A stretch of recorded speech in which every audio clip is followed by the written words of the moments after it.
What is going on, everybody? Welcome back to another late night in the BrewLab with me, Lone Fox, your brewmaster in chief.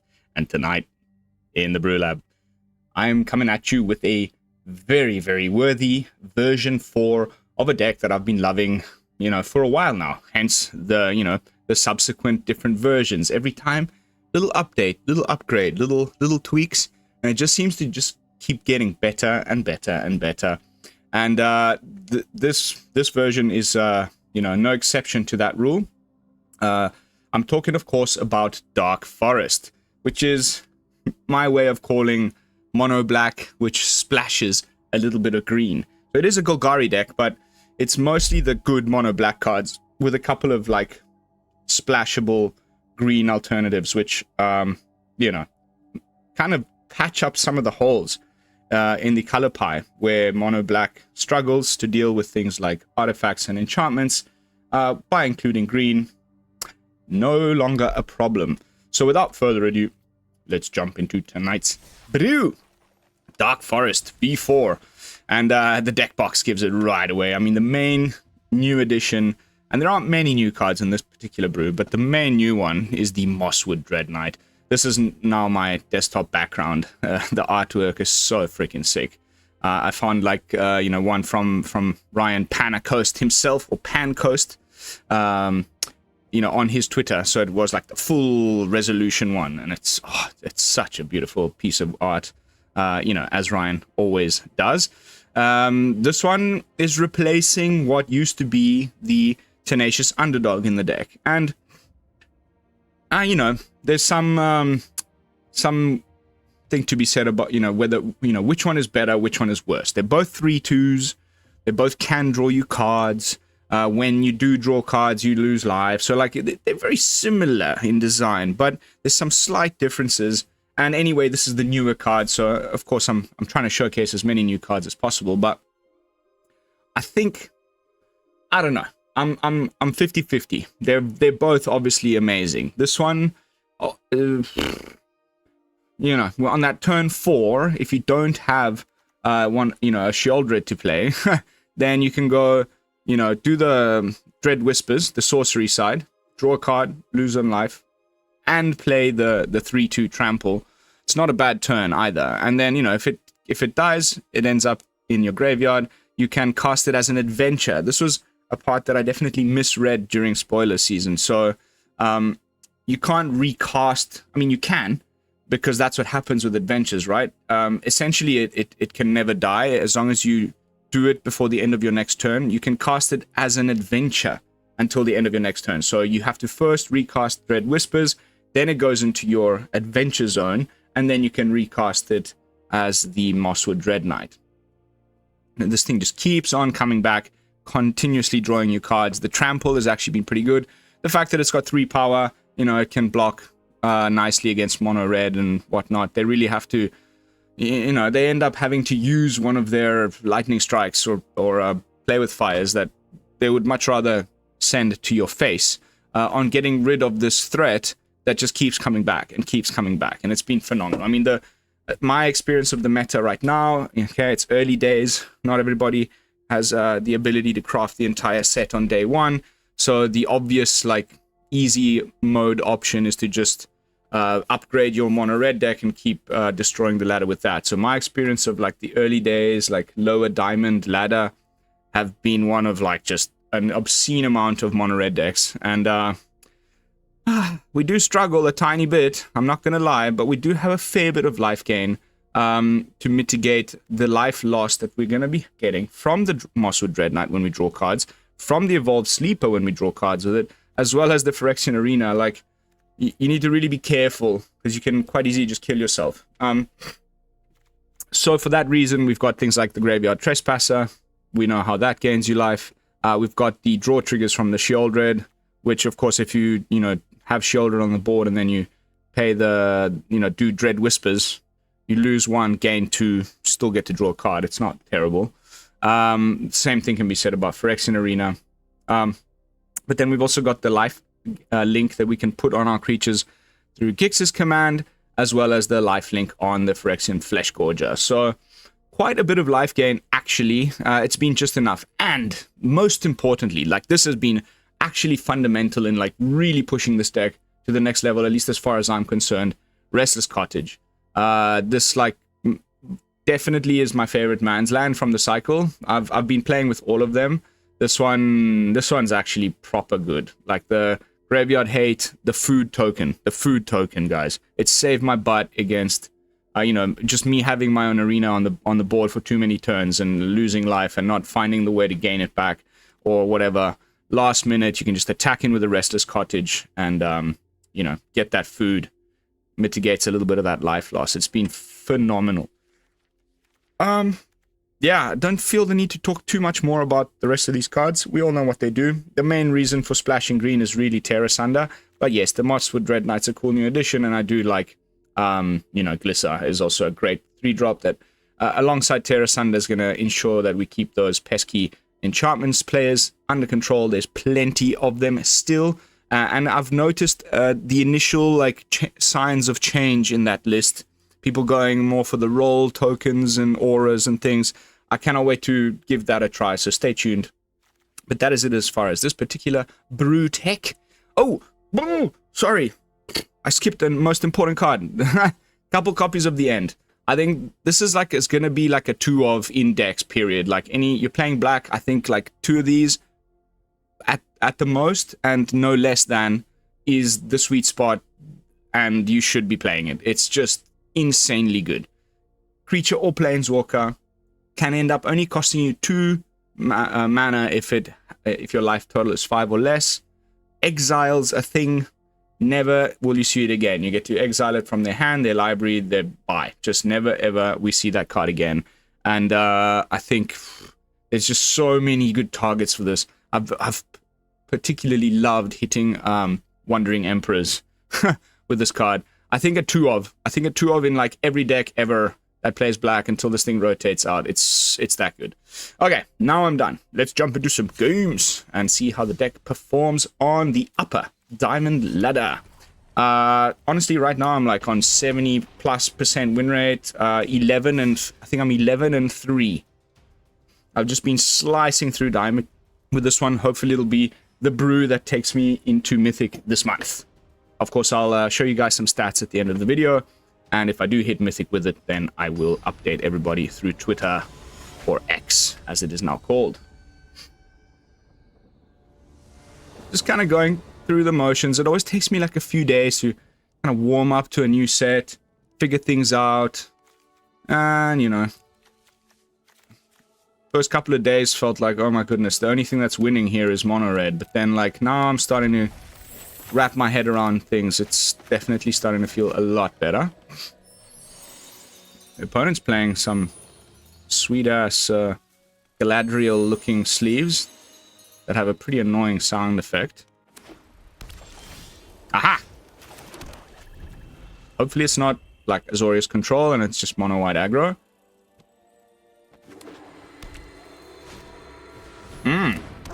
Mono-white mid-range.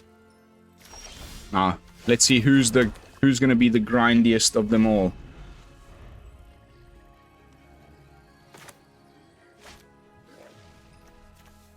This card is it might as well just be called the End of Wandering Emperor in this matchup.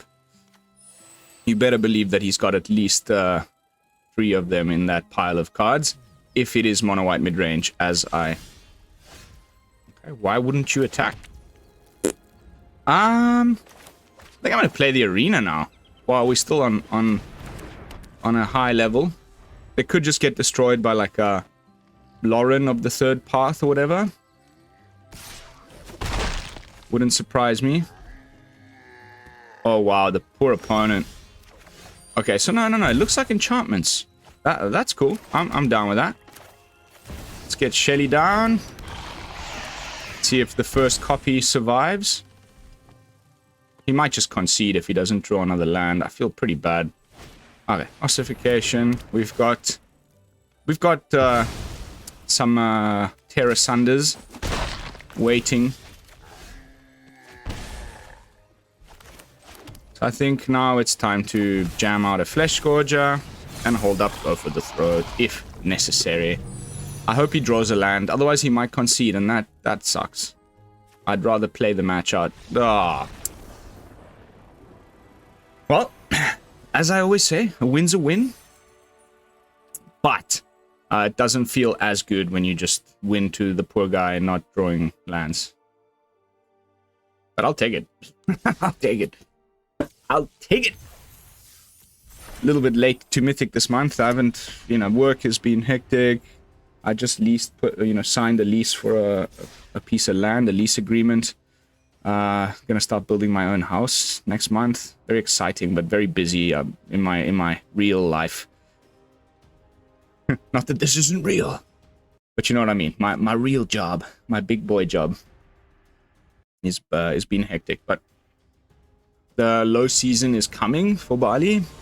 Next month it starts to get a little quieter as we head towards the rainy season, or monsoon season as they call it.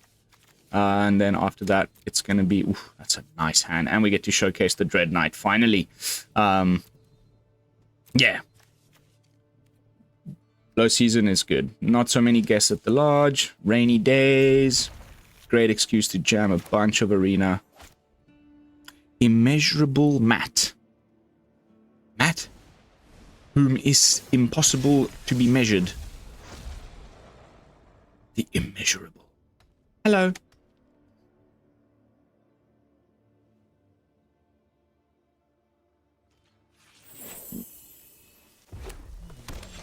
Okay.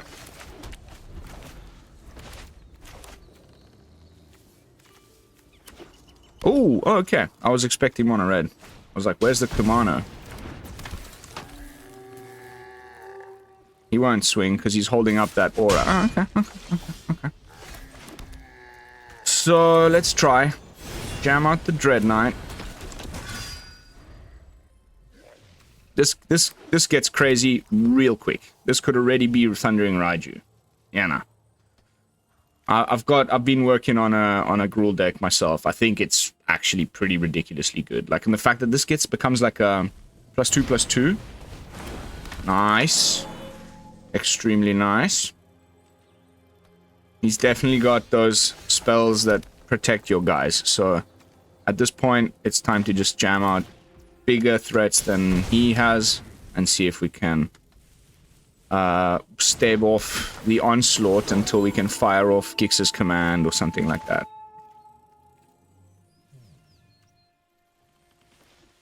Why not? He's probably got some sort of... Okay, he's gonna go and... See, there's this new one that puts the... Aha! Yeah, that was a bit silly. But I'm happy he did that. I think somebody's been watching some AJ Bay. Okay, so he taps out. So now we can kill this Raiju quite easily. The only thing that bothers me is I wish I could... we're going to lose this Dreadknight.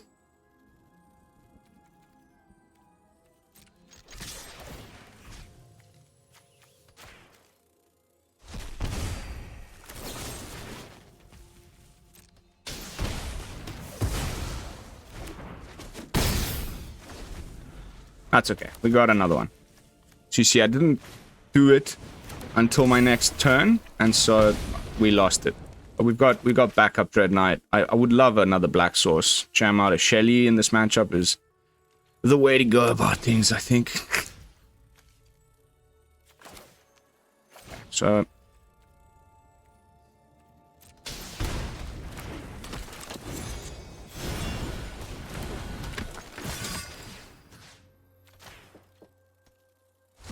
a Tear Asunder for the Kumano, if needed.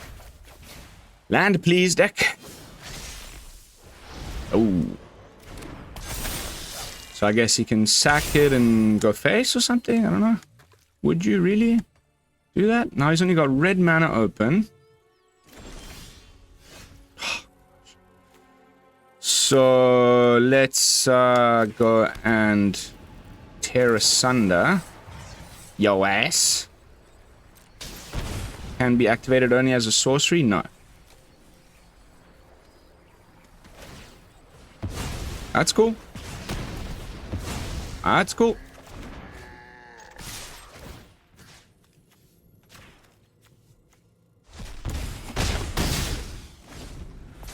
Black source, please. I think I need to cut one forest and put in... I may have a few too many forests, considering it's a very light green splash. Oh, well, that helps.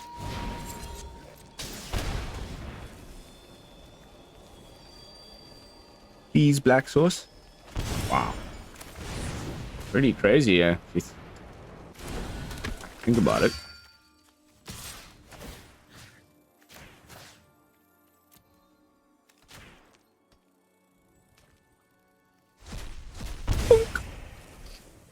I guess he can block. Ah! Suckin' Zan. Will you go for the triple block? Sure, bro. I'll take that heat any day. Well, then why throw... Ah, okay. It's either triple block or just one chump block. I'm happy with that, honestly. That's fantastic. Immeasurable Matt. I think I got your measure. That's cool, honestly. So you can play it and then protect it. Unless we get a freaking black source. So this only gets... It's like every other color except for white, blue, black, red. So green is the only thing that doesn't freaking trigger it, which is pretty nice. There's our black source. So let's go... Boop.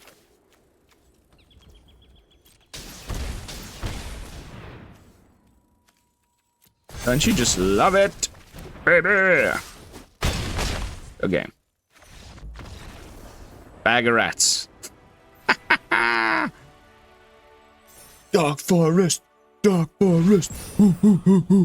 I've been, again, all the way into Diamond Tier 2, I've been using this deck. So I'll show you the stats once we're done. How are we doing for time? Breezy. At least 2 more matches in the bag. Let's go. Now, when you like just ascend a level within a tier, you get those like couple of games that are like a grace period or whatever. Like you don't go right. If I lose now, you're not going to go straight back down. I think you can lose like 2 matches before you go back down, which I find pretty nice. Often, you know, ascending into a new level, you get this like terrible matchup of the algorithms playing some jokes on you, you know?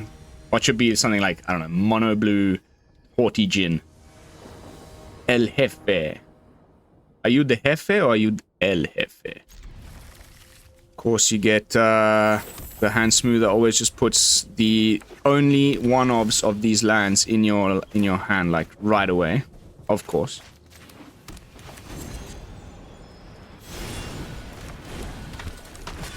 But if this is Selesnya, I like, you know, I use the Boseiju there, because, there we go.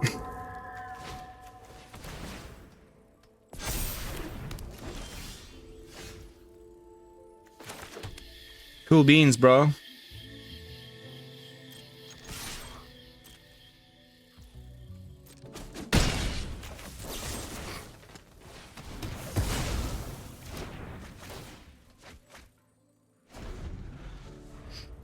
Please play like Calyx now. Just Calyx naked with nothing. There we go.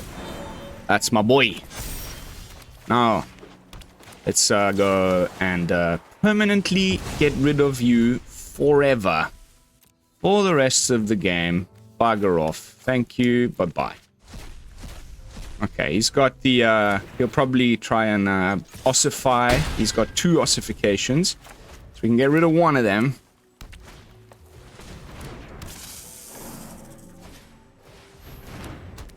Yep.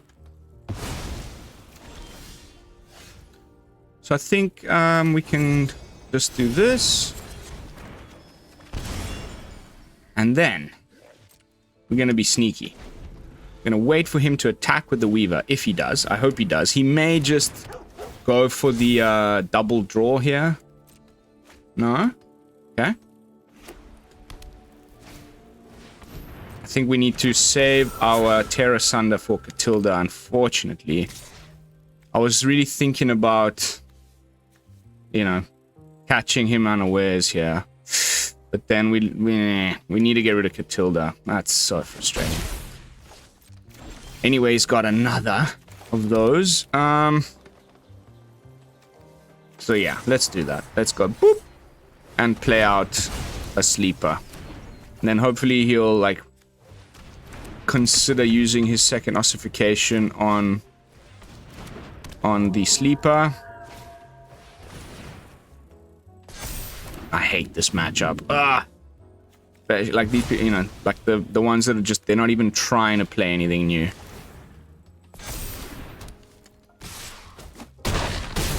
That's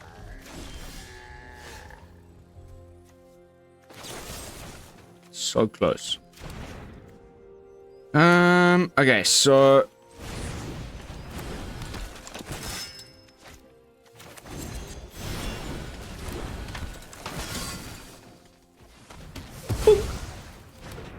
at least these guys aren't growing any bigger.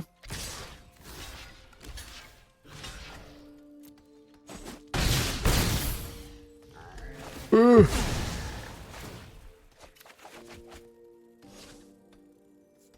Come on. Don't play another creature, please. Yes. Woo.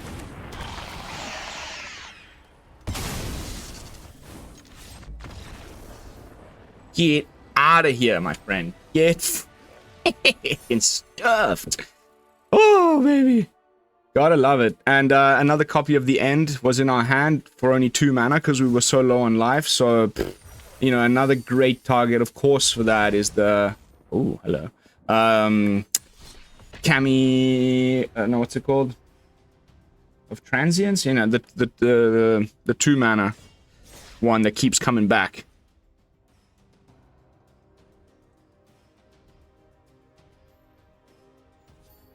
Ooh.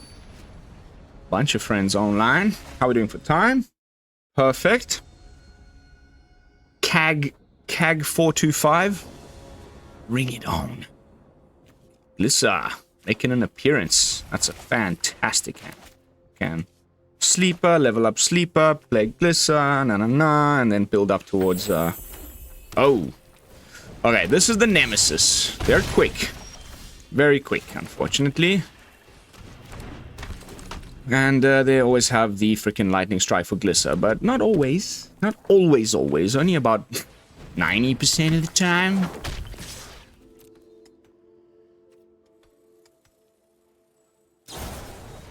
This card, man.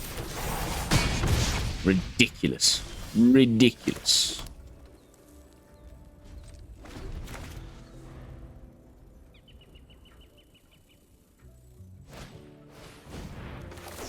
Donk. Let's get rid of you.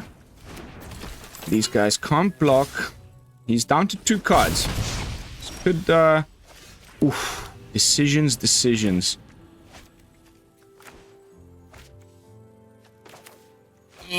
Has to be the life gain. No, but then we lose life to the Llanowar. I think we're gonna go Glissering. And I will still hold back the sleeper. 1 damage in isn't worth the potential chump block if, like, super necessary. There we go.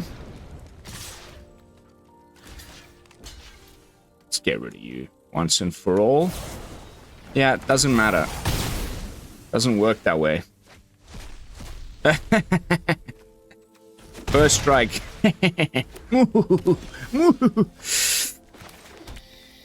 That I'm a huge fan of. Because we can gain some life. And also right now, I'm about to get rid of your Kumano, my friend. And we can potentially level up Evolve Sleeper in a pinch, but I don't really want to pay 1. And this Godric, he swings, I'm blocking. You better believe that. No. Ladies and gentlemen, Dark Forest in the house. I'm telling you now, it's worth your time. It always has been, and it just keeps getting better. We lost, freaking Invoke Despair and things, but new stuff keeps coming. I love it. It's really, really quite something. And we've arrived at the 25-minute mark. As I said, I've been trying to keep my videos a little bit shorter.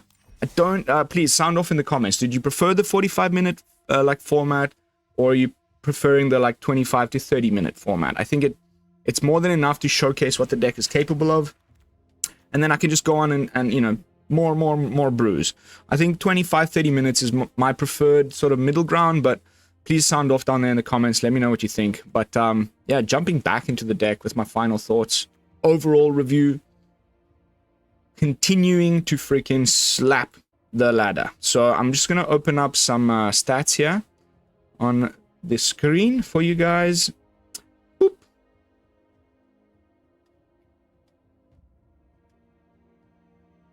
Oh. There we go. 10 for 1 this last run. Okay, 91%. And 15 for 4 overall. I did make some adjustments. I did some stuff to the lands. I added the Takenuma, you know, it was like, I went like, where's version 2? I went, you know, I lost a few down here with like weird, like my land, I was like, what's going on? So I double checked my lands and I hadn't put in all the like cool stuff. And now, like, for whatever reason, just absolutely shredding. 10 for 1, 15 for 4 overall, 100% win rate on the draw. 69% win rate on the play, baby. Nice. So, guys, that is going to be it for tonight's gameplay footage. I hope you all enjoyed it. Please consider leaving a thumbs up, a comment, and of course, please subscribe to the channel. Also, please let me know what you think of the new thumbnails, the new outro, and the new intro. But I will be seeing you all in the next one with another fresh brew. And until then, this is Lone Fox from the BrewLab signing out. Peace, y'all.